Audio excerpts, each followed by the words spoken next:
ഈ സന്ദീപ് വാര്യർ കോൺഗ്രസിൽ പുതുതായിട്ട് ചെന്നാണ്. പുത്തനച്ചി പുരപ്പുറം തൂക്കുന്നൊരു ചൊല്ലുണ്ട് നമ്മുടെ നാട്ടിൽ. അതായത് അവിടെ ചെല്ലുമ്പോ എനിക്ക് നിങ്ങളോട് തന്നെയാണ് കൂറ് എന്ന് കാണിക്കണമെങ്കിൽ ബാക്കിയുള്ളവരെക്കാൾ കൂടുതൽ അത് അധ്വാനിക്കേണ്ടി വരും. ആ അധ്വാനം നടത്തുന്നതിന് എനിക്ക് എതിർപ്പില്ല.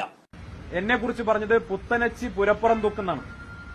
അദ്ദേഹത്തിന് രാജീവ് ചന്ദ്രശേഖരനെ വല്ലതും പറയാനുണ്ടെങ്കിൽ നേരിട്ടങ്ങ് പറഞ്ഞാൽ മതി, എന്നെ ഉപയോഗിച്ചുകൊണ്ട് പറയണ്ട.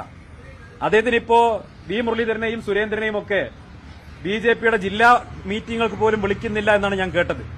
അപ്പൊ അദ്ദേഹത്തിന് രാജീവ് ചന്ദ്രശേഖരനെ കുറിച്ച് പുത്തനച്ചി പുരപ്പുറം തൂക്കുമെന്നാണ് അഭിപ്രായമെങ്കിൽ അത് നേരിട്ട് മുഖത്ത് നോക്കി പറയാനുള്ള ആർജവം കാണിക്കണം. അതല്ലാതെ എന്നെ ഉപയോഗിച്ചുകൊണ്ട് പറയാൻ നോക്കണ്ട.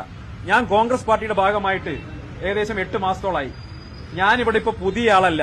ഞാൻ കോൺഗ്രസിന്റെ ഉറച്ച പ്രവർത്തകനാണ്. ആ കോൺഗ്രസ് പ്രവർത്തകർക്കൊപ്പം ഈ കേരളത്തിലെ പിണറായി സർക്കാർ സ്വീകരിക്കുന്ന ജനവിരുദ്ധ നയങ്ങൾക്കെതിരായി ആ പോരാട്ടത്തിൽ അണിചേരുന്ന ഒരു സാധാരണ കോൺഗ്രസ് പ്രവർത്തനമാണ്. അതുകൊണ്ട് തന്നെ മുരളീധരന്റെ സർട്ടിഫിക്കറ്റ് എനിക്ക് ആവശ്യമില്ല.